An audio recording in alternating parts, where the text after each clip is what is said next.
وزدني إيمانا من قلبي الحيران ناديت يا منان وأمرني بالغفران وزدني إيمانا ذنبي تعلاني للذل أردني ذنبي تعلاني من قلبي الحيران. بسم الله الرحمن الرحیم. الحمد لله رب العالمین و الصلاة والسلام على رسوله الامین محمد و علی آله و صحبه اجمعین. بینندگان عزیز و گرامی شبکه جهانی وصال حق، سلام الله علیکم و رحمته و برکاته. باز هم الله متعال را سپاسگزار هستیم که برای ما فرصت عنایت نمود تا با یک دیگر از سلسله برنامه‌های زلال ایمان خدمت شما عزیزان باشیم. همکار عزیزم استاد سلیمانی گرامی را بار دیگر کنار خود دارم. در آغاز سلام‌های خود و شما بیننده‌های عزیز را خدمت استاد سلیمانی عزیز تقدیم نموده ایشان را خیر مقدم می‌گویم. من هم عرض سلام دارم و ادب احترام خدمت شما سرور گرامی هم برادر عزیز استاد رحیمی عزیز و همچنین همه بینندگان عزیز و ارجمند. امیدوارم که در این برنامه هم آنچه که مرجع به رضای الله متعال هست بر زبان بنده و شما جاری بگردد. آمین یا رب العالمین.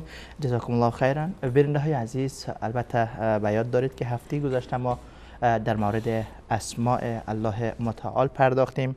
اولین اسم الله، نام پاک الله و لفظ جلاله که کلمه الله است رویش بحث کردیم. معنا و مفهوم کلمه جلاله یا لفظ جلاله الله را مطرح کردیم و همچنان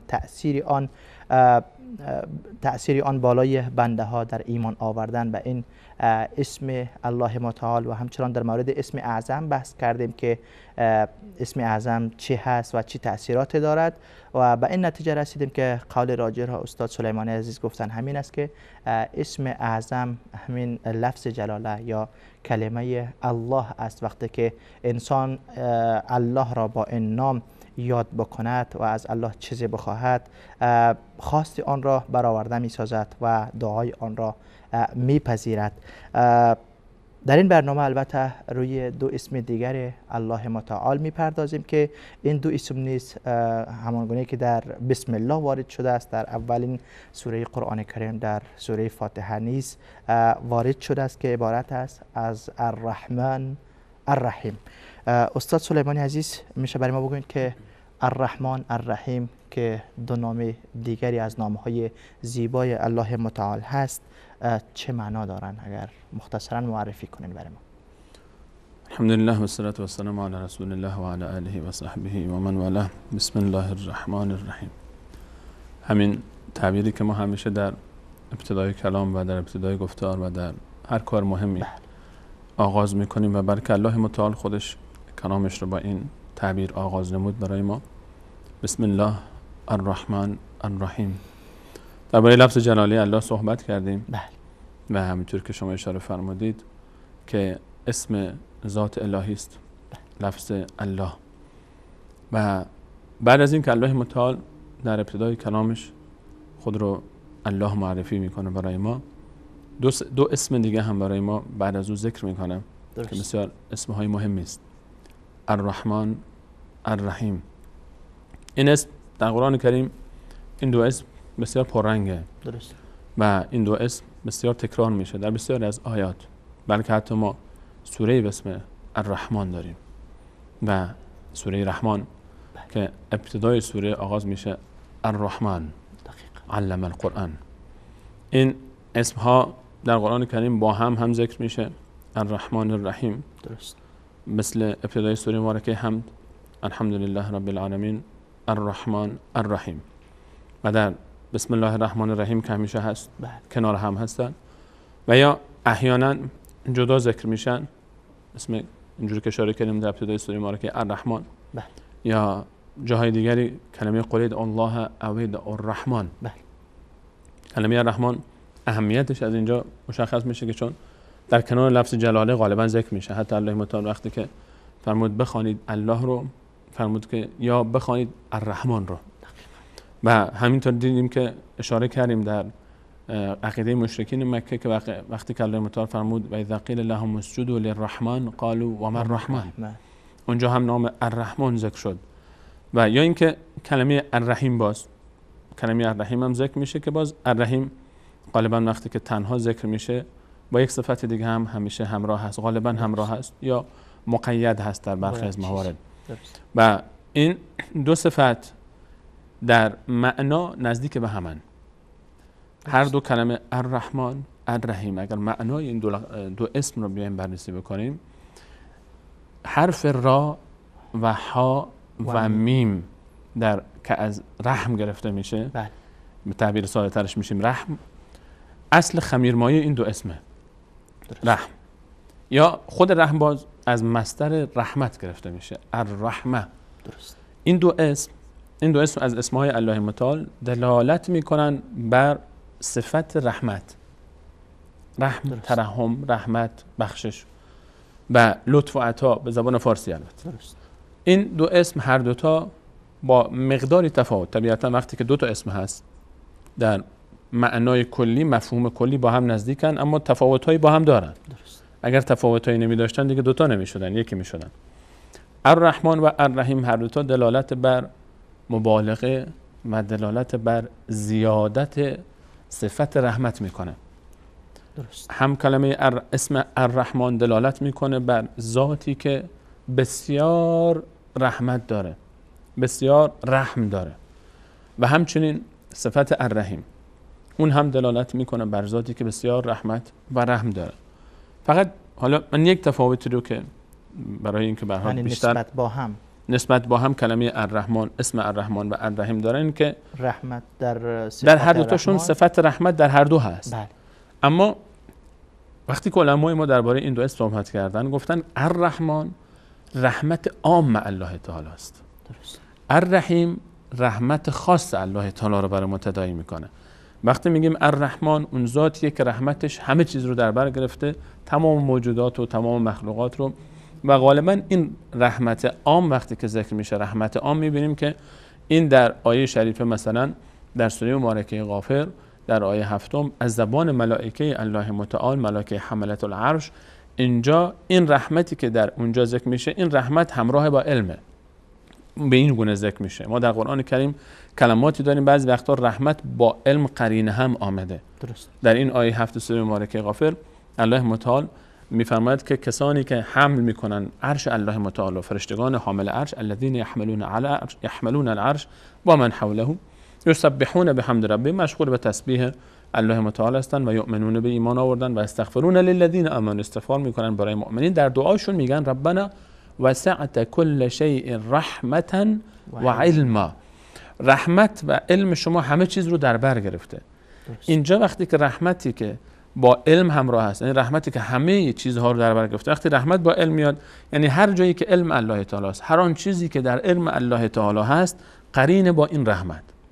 و چون علم الله تعالی به همه چیز احاطه داره، الله تعالی به کل شیء محیط است، به کل شیء علیم است، و الله تعالی چون همه چیز رو آگاهه و علم الله تعالی به همه چیز احاطه داره، پس این رحمت هم اون رحمتی است که بر همه چیز شامل میشه. یعنی رحمتی که همه چیز رو فرا گرفته، و این رو ما بهش میگیم رحمت عام که اسم الرحمن بر اون دلالت میکنه. اسم الرحمن دلالت بر این صفت رحمت الله متعال میکنه که این رحمت عام است. یعنی این رحمت دیگه خاص یک گروه خاصی نیست، مختص یک گروه خاص نیست.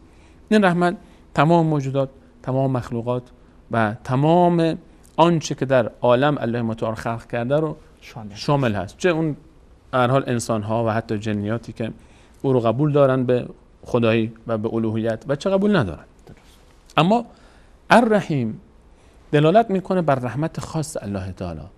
و میبینیم که باز الله متعال وقتی که ذکر میکنه صفت رحیم رو مقید میکنه، این رو باز صفت رحیم وقتی که ذکر میشه مقید میشه به یک عده خاصی.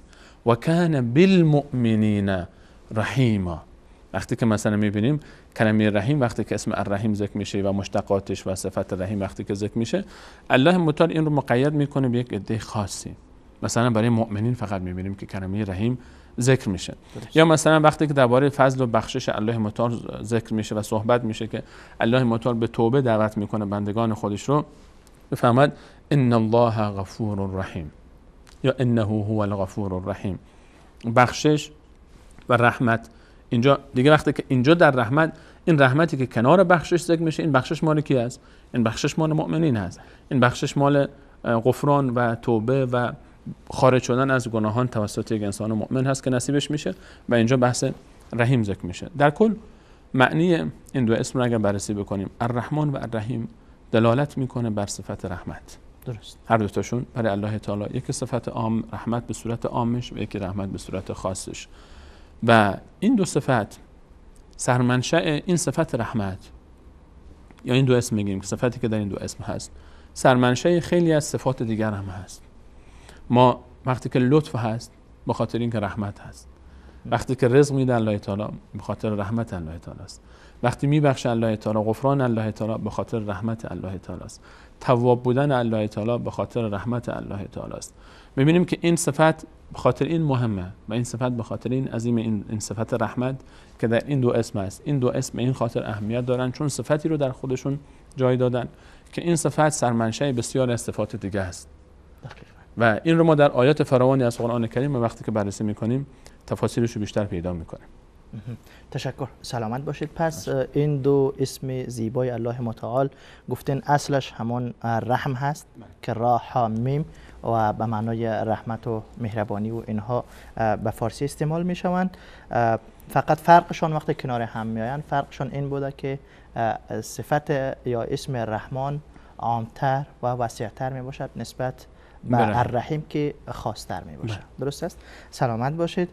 میشه برای ما حالا وقتی که این دو اسم برگرفته از رحم بوده و دلالت بر صفت رحمت می کرده، به رحمت الله متعال یا صفت رحمت الله متعال که در آیات وارد شده باشند یا در احادیث اشاراتی داشته باشین؟ وقتی که صحبت از رحم و رحمت میشه استاد رحیمی عزیز، انسان نمیدونه که چطور باید اسم الرحمن و اسم الرحیم رو در لغت و در لغتنامه و در خلال ادبیات عرب، حالا صرف و نحو به لغت تعبیری ساده تر، معرفی کردن الرحمن و الرحیم آسان است. بررسی میکنیم که این کلمه اسمی است، از کلمه را و ها و میم گرفته شده و این طوره و این معنی رو میده و این معنی رو میده. و الرحمن عام هست به این دلیل، به این دلیل. ما داریم در اینجا در مجال ادبیات صحبت میکنیم. و الرحیم خاصتر هست به این دلیل، به این دلیل. جملات رو و تعابیر رو کنار هم میگذاریم، از این یک نتیجه گیری میکنیم. اما وقتی که میریم در بحر عمق این معنا، وقتی که میخوایم درباره رحمت الله متعال صحبت کنیم، دیگه اینجا الفاظ کم میارن. اینجا دیگه ما در فرهنگ های لغت به دنبال دیگه این فرهنگ رو باز میکنیم و اون فرهنگ رو باز میکنیم و این لغتنامه رو باز میکنیم و اون لغتنامه و از این شاعر و از اون شاعر و از این ادیب و از اون ادیب یک جمله، یک کلمه، یک شعری، یک تعبیری رو به آریه میگیریم تا بتونیم که شاید رحمت الله متعال رو به تصویر بکشیم. برای اینکه رحمت الله متعال رو ما بخوایم به تصویر بکشیم، بعد بیایم نگاه بکنیم که اصلا رحمتی که در عالم هست چگونه است. الله متعال میفرماید در سوره مبارکه اعراف که و رحمتی وسعت کل شیء. درباره الرحمن گفتیم که رحمت عام الله تعالی است که همه چیز رو در بر گرفته. در آیه 156 اعراف الله متعال میفرماید رحمت من همه چیز رو در بر گرفته. یعنی چی؟ یعنی هر آن چیزی که در آسمان و زمین از رحمت ما میبینیم، از لطف میبینیم، از مهربانی و بخشش میبینیم، تابع لطف و رحمت الله تعالی است. بلکه الله متعال رحمتش وقتی که فرمود و رحمتی وسعت کل شیء، همه چیز رو در بر گرفته، رسول الله صلی الله علیه و سلم برای ما یک روایتی در بخاطر اینکه ما بهتر بفهمیم این معنی این و رحمتی وسعت کل شیء رو برای ما بیان فرمود. این روایت رو در امام بخاری و امام مسلم با مقداری تفاوت در لفظ ولی در مفهوم واحد برای ما ذکر کردن. رسول الله صلی الله علیه و سلم فرمود الله متعال رحمت خود رو 100 قسمت کرد. 100 قسمت کرد، درجه بندی کرد، 100 درجه کرد. این به خاطر تقریب معنا برای ماست. الله متعال رحمت خود رو 100 تقسیم کرده، 100 درجه رحمت خود رو تقسیم کرد. یک درجه از این رحمت 100 تایی را 99 تا اون طرف، 99 تا نه، یک درجه از این رحمت رو فرستاد برای انسانها، برای جنها، برای بهائم، چهارپایان و جانوران، حوام، حشرات و هر چیزی که در آسمان هست و زمین. الله متعال رسول صلی الله علیه و سلم فرمود که یک درجه رو فرستاده روی زمین و در بین مخلوقات هر آن چیزی که ما به اسم رحمت و مودت و محبت و لطف و بخشش و احسان میبینیم، نه فقط انسانها، نه فقط انسانها و جنها، همه حیوانات، همه پرندگان، همه چرندگان، همه حشرات، تمام مخلوقات عالم، همه رحمتی که در بین اینها وجود داره، رسول الله صلی الله علیه و سلم فرمود اینها تازه یک درجه از اون 100 درجه رحمت الله تعالی است.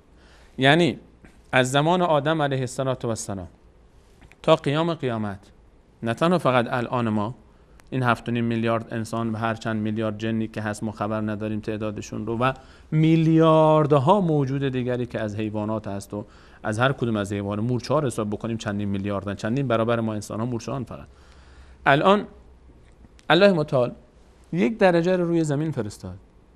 از این یک درجه تقسیم شده در بین تمام انسان های تاریخ از اول تا آخر و تمام جنها و تمام موجودات و فرمود و بها یتعاطفون. به همون یک درجه رحمت الله تعالی است که ما وقتی میایم نگاه میکنیم انسان ها با هم عطوفت دارن. روی این یک درجه داریم صحبت میکنیم. ما الان داریم یک درجه از رحمت الله تعالی صحبت میکنیم. اون 99 تا رو که اصلا اون 99 تا رو 1%، 1%ش ما اون 99 تا رو آخر حدیث رسول صلی الله علیه و سلم برای ما معرفی میکنه که اون 99 تا کی میاد، کجاست. الان روی یکی باید صحبت کنیم، روی یک درجه. و بها یتعاطفون. با همین یک درجه است که عطوفت و مهربانی میبینیم. وقتی که مادری در فراق فرزند خودش مضطرب و پریشان و گریانه و گریه میکنه، مادر چقدر فرزندش رو دوست داره، چقدر دوست داره. اصلا ما وقتی که میخوایم محبت رو معنی بکنیم میگیم مادر. چند تا مادر روی زمین هست الان؟ چند تا مادر قبل از ما بود و رفت، از زمان آدم علیه السلام تا الان؟ و چند میلیون یا شاید چند میلیارد مادر بعدن خواهد آمد. همه اینها محبتاشون رو با هم جمع کنیم، بگذاریم کنار.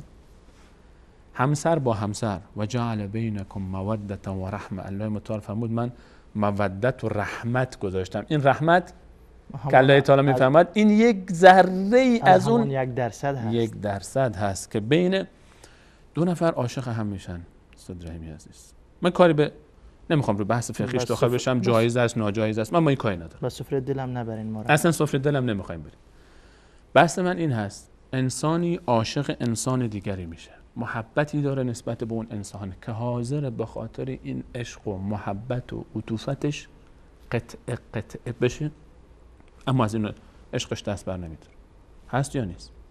ما دیدیم، داریم میبینیم، وجود داره. این نیروی عشق عظیمی که در وجود یک شخصی که عاشق میشه به انسان دیگه، دختری به پسری، پسری به دختری، مردی به زنی عاشق میشه، این وجود هست. این عشق چقدر قویه و چقدر محبت داره، این محبت چقدر زیاده و چقدر پررنگه. یک ذره از اون 1% هست، یک ذره از اون 1% هست. یک فرزندی چقدر والدینش رو دوست داره، پدر و مادر چقدر برای انسان عزیزن، یک دوستی چقدر دوست خودش رو دوست داره. اینها بین انسان هاست. رسول الله صلی الله علیه و سلم در یک سفری داشتن میرفتن، سیدنا عمر میفرماید داشتیم میرفتیم در این غزوه، یک عده اسیر شده بودن. در جمع این اسیران یک خانومی بود. این خانم بچه‌شو گم کرده بود و هر بچه‌ای رو که میدید میگرفت و میبوسید و به شیر میداد.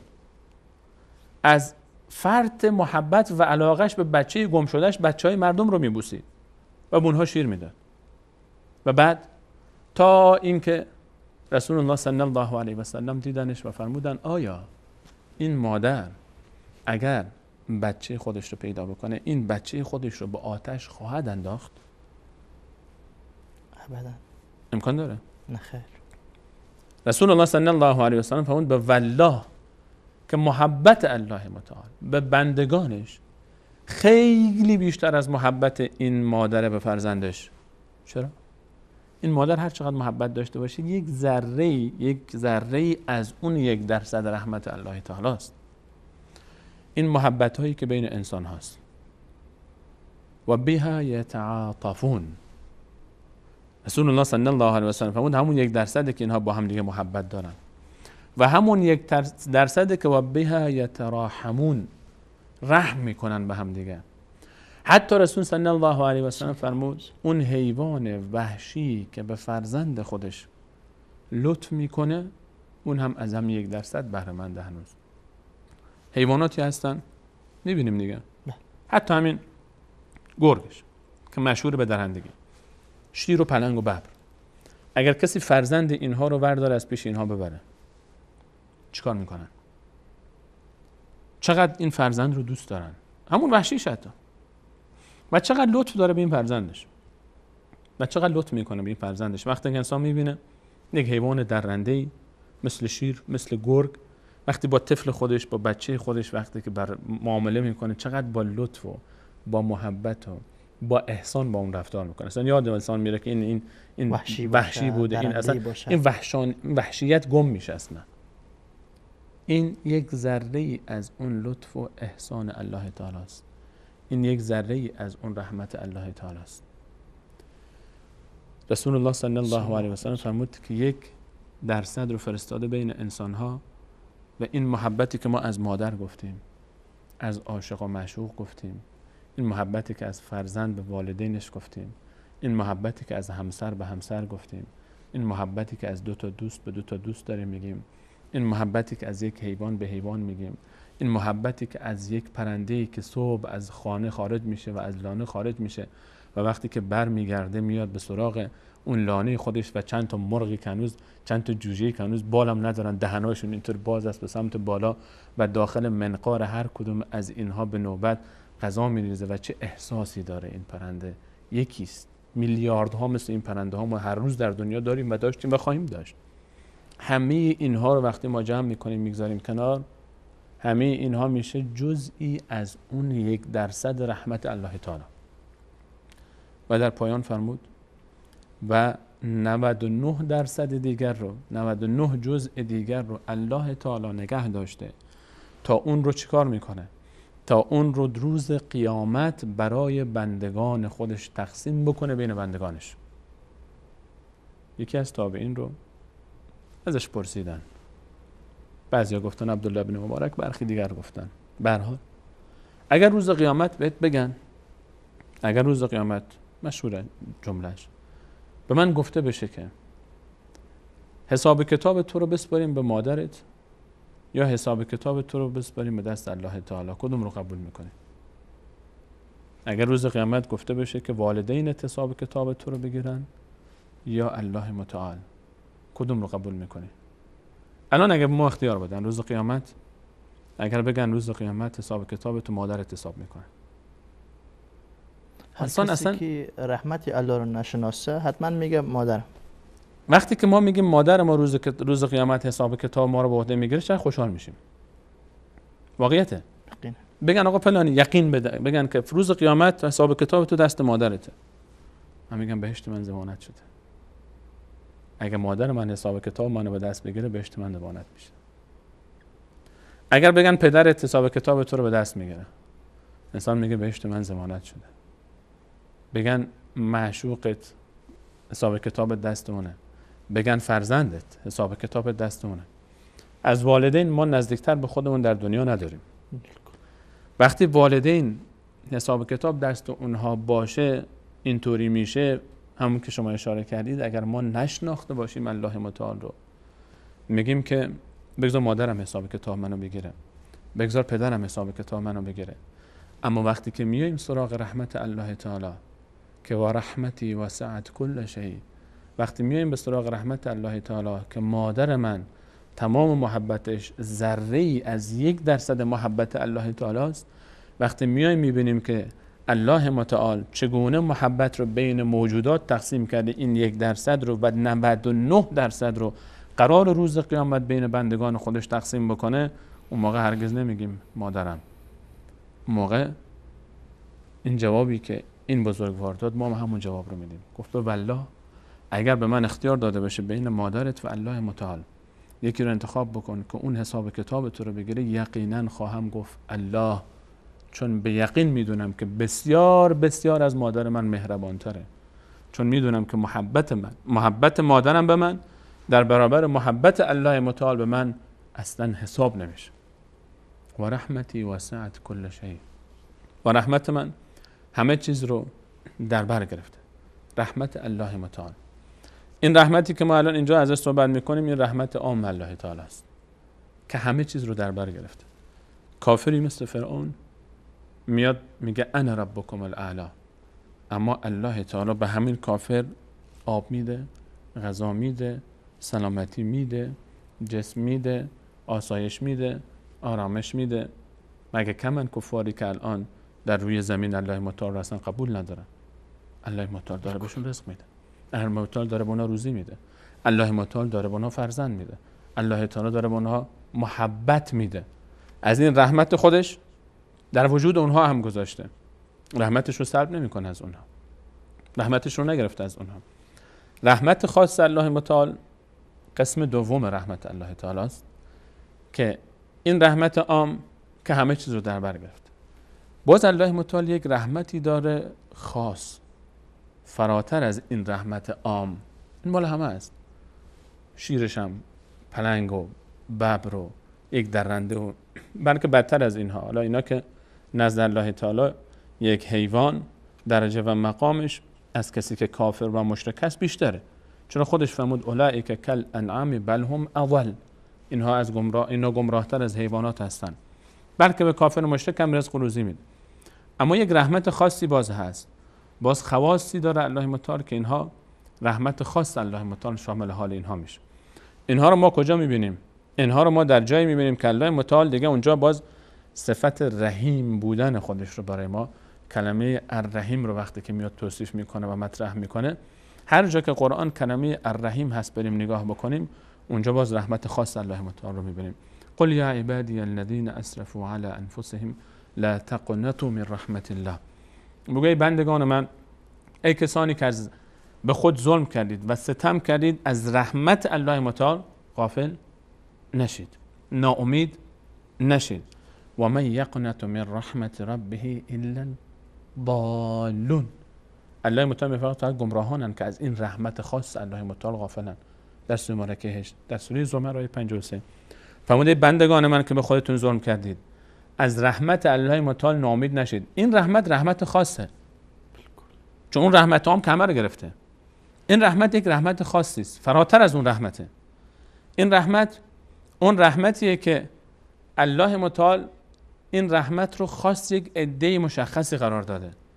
این رحمت یک درجاتی داره، این رحمت یک دنیایی است، این رحمت یک احساس و ایمان و باوری است که اصلا انسان رو دیگه میبره در درجاتی از ایمان که جز برای وصول به الله متعال به چیز دیگری فکر نمی‌کنه.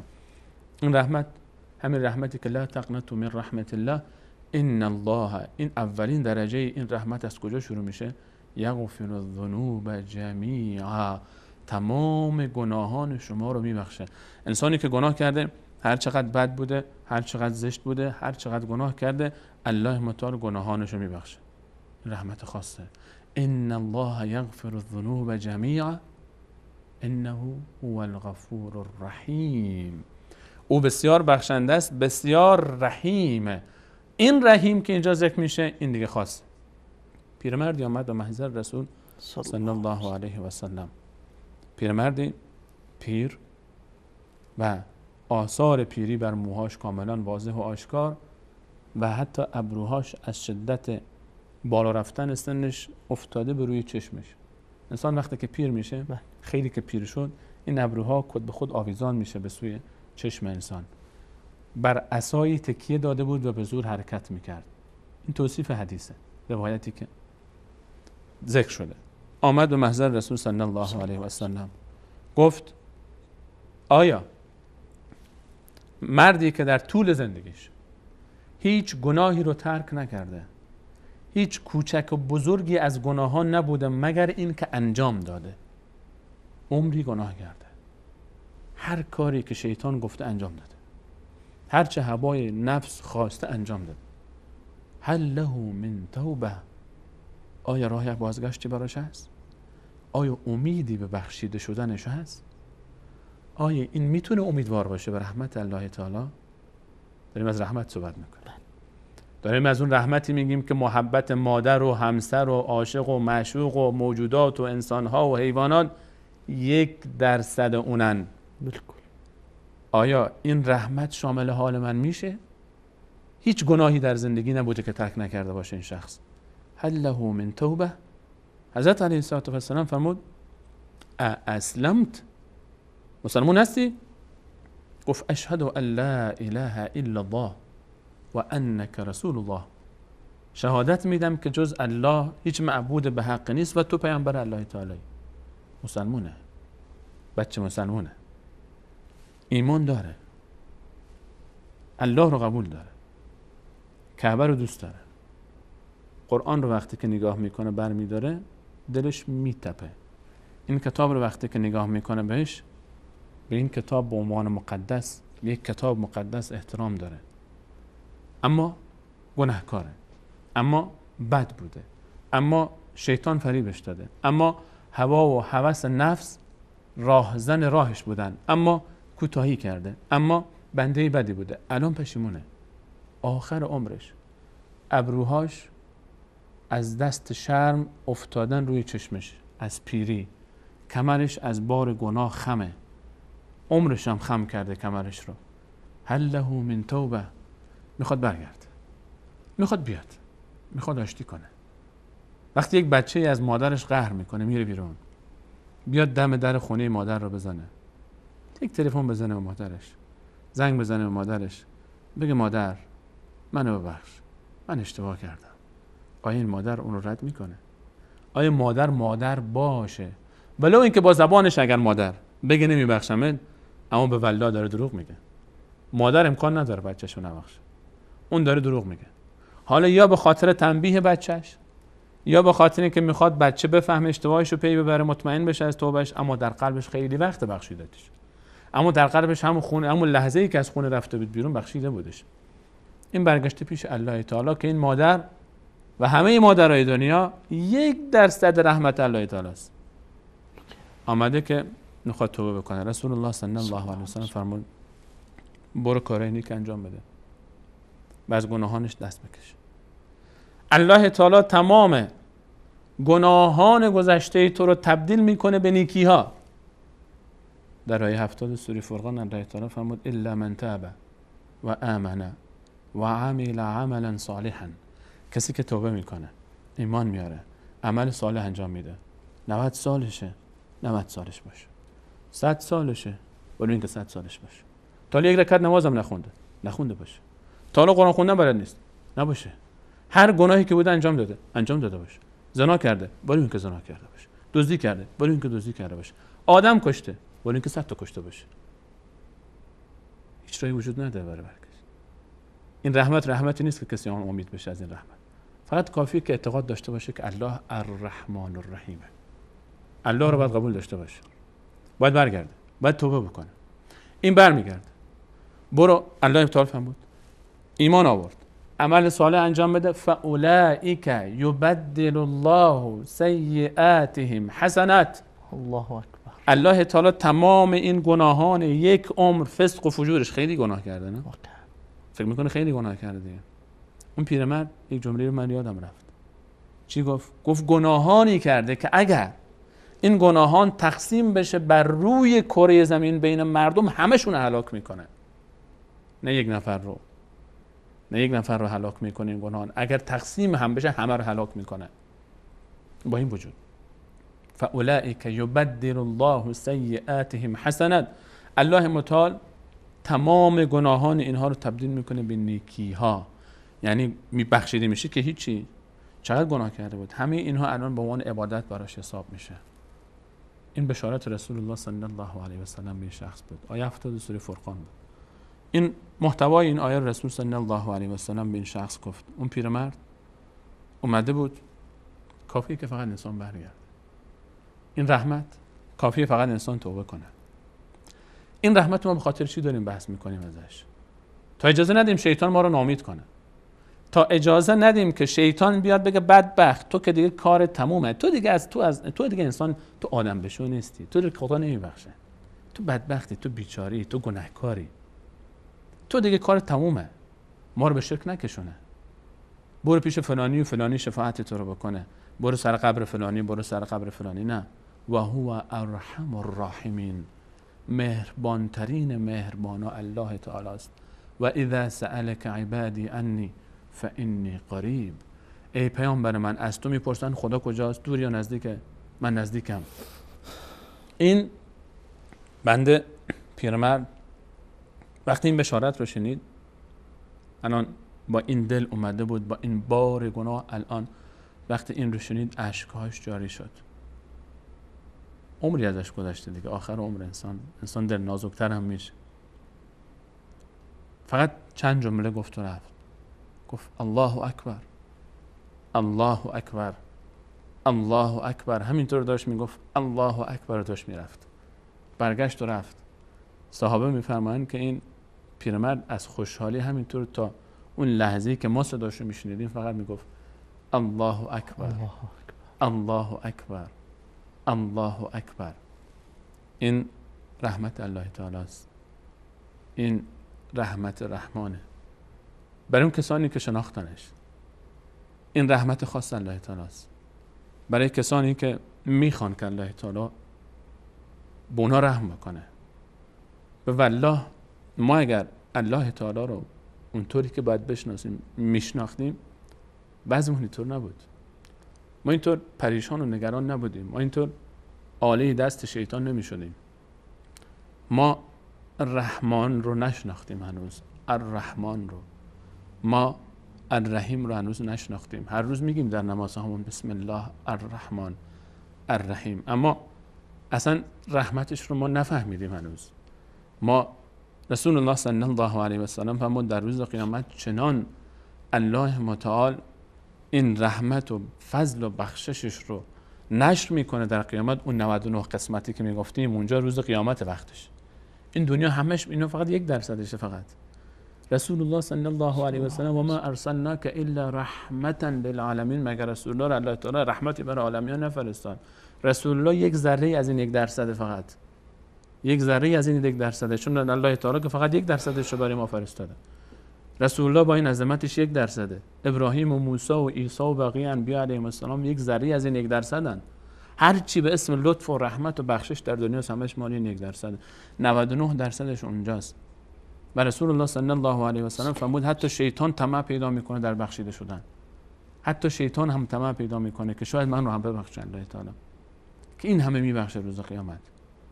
اینها، این رحمت خاص الله متعال فقط نصیب یک عده خاصی میشه که ما باید مواظب باشیم که در این جمع خودمون رو داخل بکنیم و از این جمع خودمون رو خارج نکنیم که این رحمت شامل حال ما بشه. آمین. جزاکم الله خیرا. اجازه بدین میان برنامه کوتاه رو ببینیم. بیننده عزیز، میان برنامه کوتاه رو میگیریم و برمیگردیم. با ما باشید.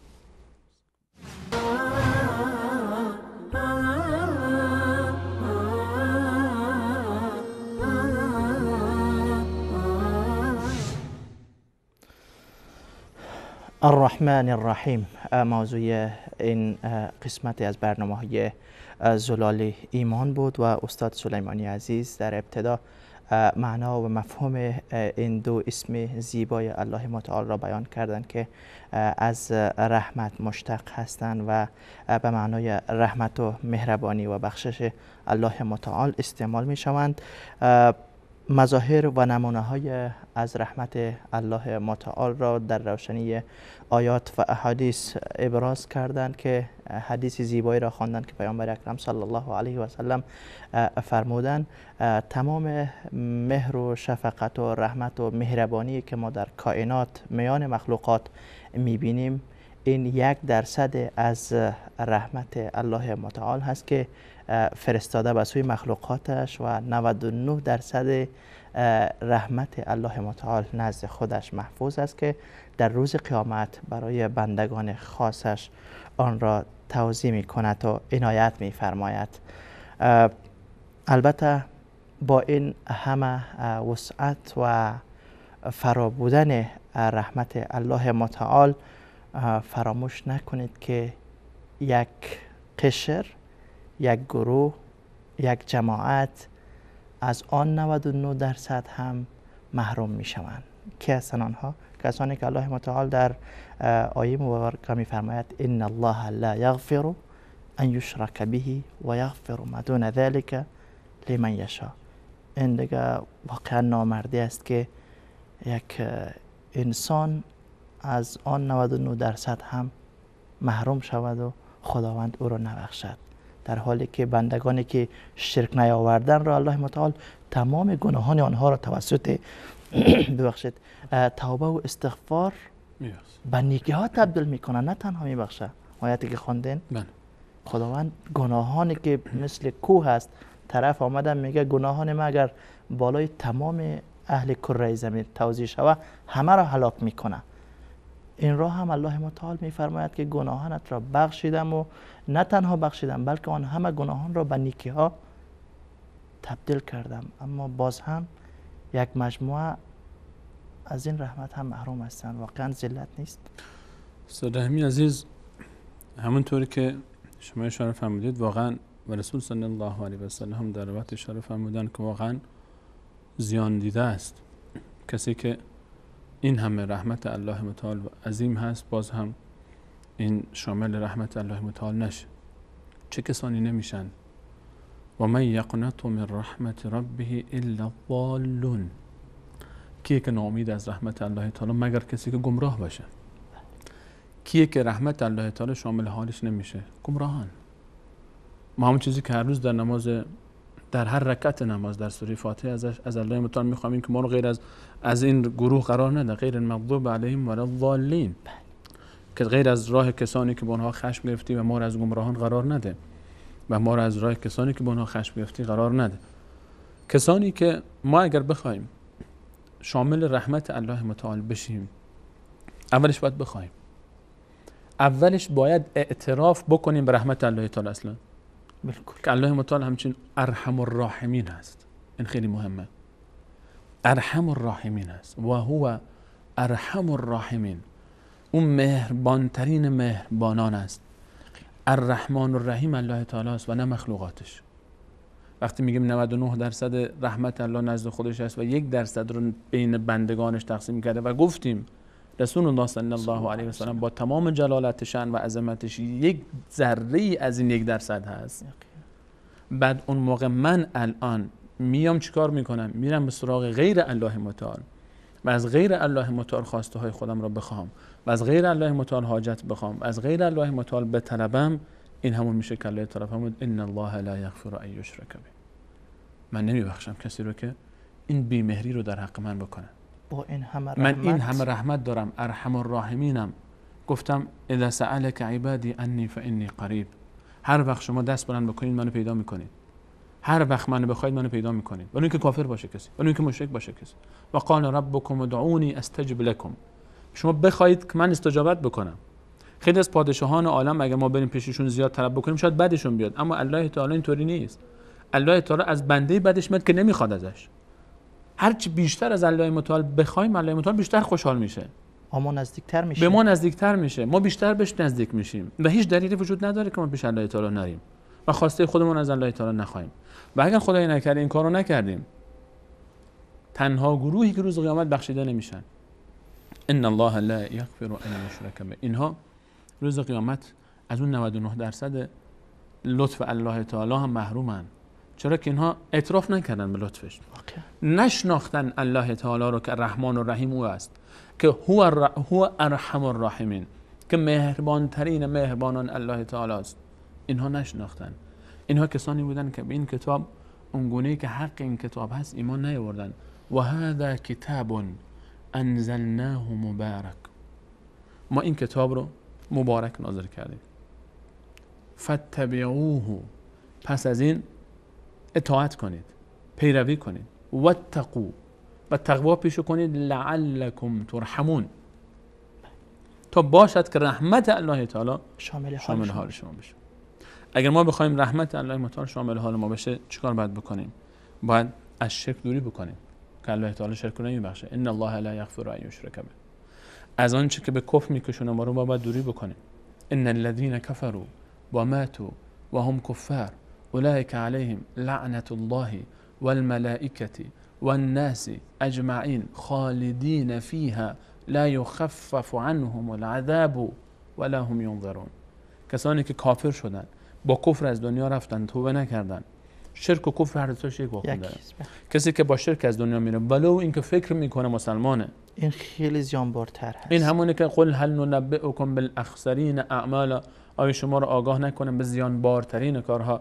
الذین ضل سعیهم فی الحیات الدنیا، اونایی که در زندگی دنیا تلاش بیهوده کردن. و هم یحسبون انهم یحسنون صنعا، در آیه 103 سوره کهف.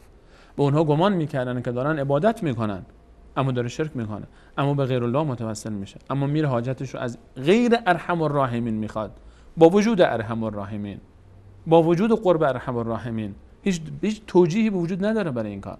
و یک کسی که اصلا قبول نمیکنه ارحم الراحمین رو، اصلا اعتراف نداره که خدایی هست، یا اینکه دچار شرک شده، کسی که بمیره و کافر از دنیا بره، لعنت الله، ملائکه و مردم اینجا هم رحمت نیست دیگه، لعنت هست. اینجا لعنت هست. خالدین فیها، تا ابد در دوزخه. دوزخ رحمت نیست، دوزخ عذاب الله تعالی است، لعنت الله تعالی است. لا یخفف عنهم العذاب، هرگز در دوزخ ذره هم به اونها رحم نمیشه، اصلا تخفیف داده نمیشه. ولا هم ینظرون، اصلا نگاه نمیشن اینا، هیچ کسی توجهی به اینها نمیکنه. اینا مشرکینن، اینا کفارن. اما اگر کسی میخواد رحمت الله تعالی رو داشته باشه چیکار باید بکنه؟ ان الذين آمنوا والذين هاجروا في سبيل الله. ان الذين آمنوا، کسانی که ایمان آوردن و کسانی که هجرت کردن در راه الله متعال. اولئک یرجون رحمت الله، اینها امید دارن رحمت الله تعالی رو. رحمت الله تعالی رو کی امید داره؟ کسی که ایمان میاره، در راه الله تعالی جهاد میکنه، تلاش میکنه، سختی تحمل میکنه، هجرت میکنه. ان الذين آمنوا والذين هاجروا وجاهدوا في سبيل الله اولئک یرجون رحمت الله والله غفور رحیم. ببینیم باز کلمه رحیم اینجا اومد. گفتیم هر جا رحیم میاد رحمت خاص الله تعالی است. این رحمت خاص یرجون رحمت الله رو در این آیه 218 سوره مبارکه بقره، برخی از مفسرین گفتن اینجا رحمت الله مراد بهشت است، مراد جنت است، چون بهشت اوج رحمت الله تعالی است. چون بهشت اونجایی که ما به الله تعالی میرسیم.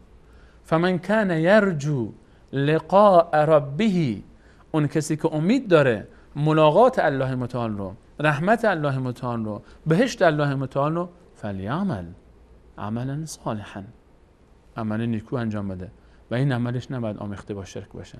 ولا یشرک بعبادت ربه احدا، هیچ کسی رو با عبادت الله متعال نباید شریک بکنه، همتای الله متعال کسی رو قرار نده، چون اوه که الرحمن الرحیمه.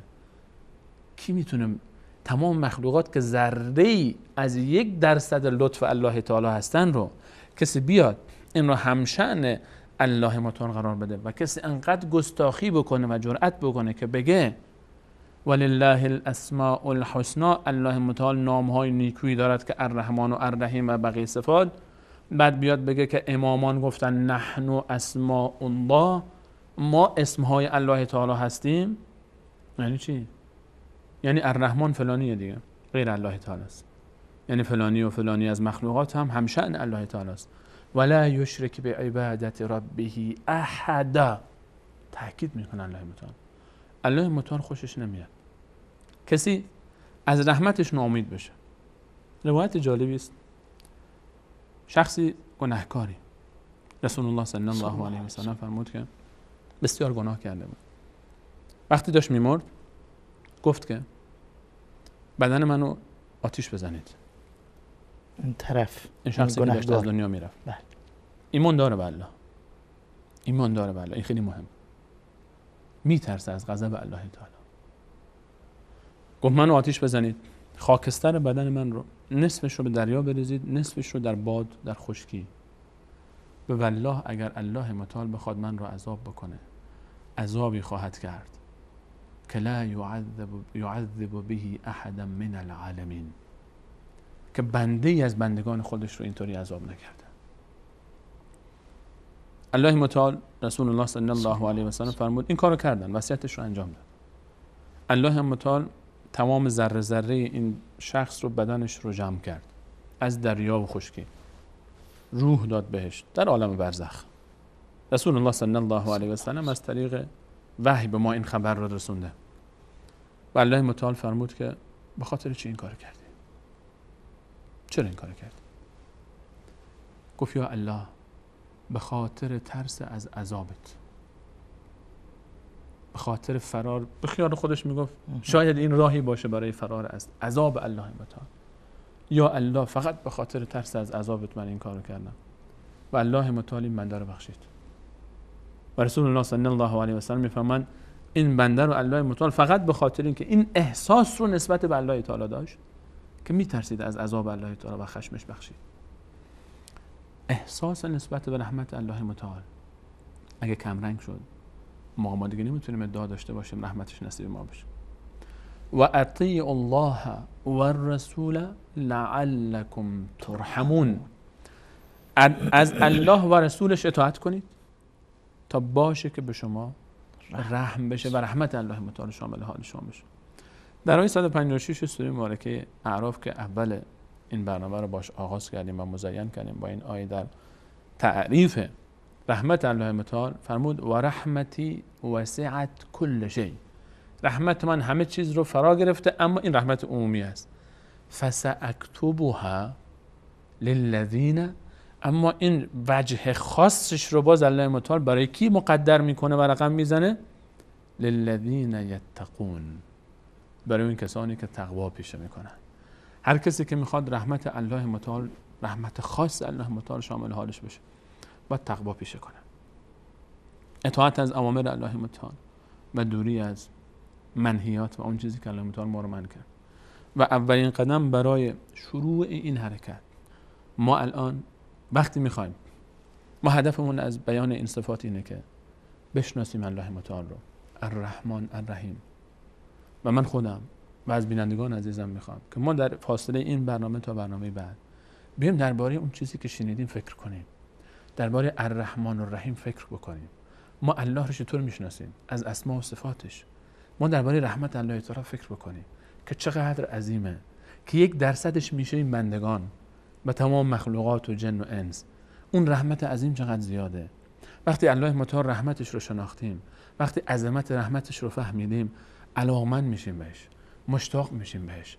و هر چقدر شناخت ما نسبت به الله تعالی بیشتر بشه، رغبت ما در عبادت ها بیشتر میشه، عبادت های ما رنگ و روی بیشتری پیدا میکنه، شیفته و شیدای محبت الله متعال میشیم، دوست میشیم با الله متعال، دوست داریم الله متعال رو. وقتی میبینیم که ما خدا نکنه برای ما انسان ها یکی بیاد بگه فلانی فلان جا نشسته بودم، فلانی داشت ازت تعریف میکرد، من فلانی رو خیلی دوست دارم.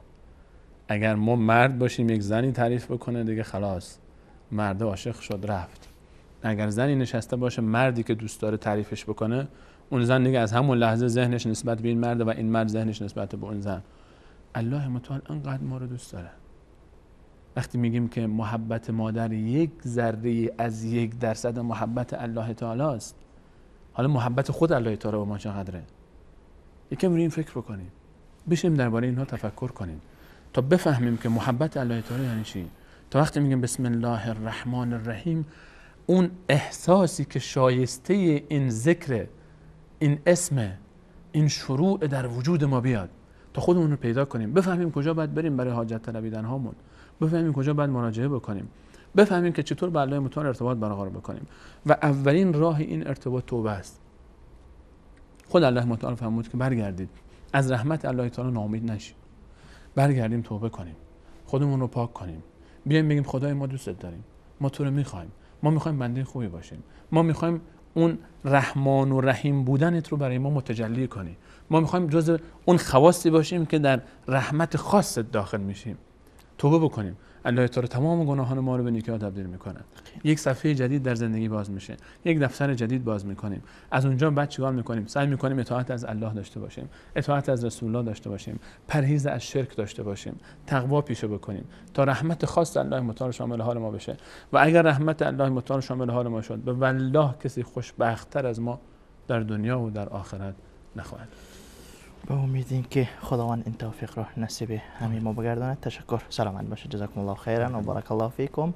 تشکر از تک تک شما عزیزان که تا این لحظات با ما بودید. یقینا از صحبت های زیبای استاد سلیمانی عزیز مستفید شدید. همه شما عزیزان را به خداوند یکتا و یگانه میسپارم. الله یار و مددگارتان و السلام علیکم و رحمت الله و برکاته. قلبي الحيران ناديت يا منان وغمرني بالغفران وزدني إيمانا من قلبي الحيران ناديت يا منان وغمرني بالغفران وزدني إيمانا ذنبي تعلاني للذل أرداني ذنبي تعلاني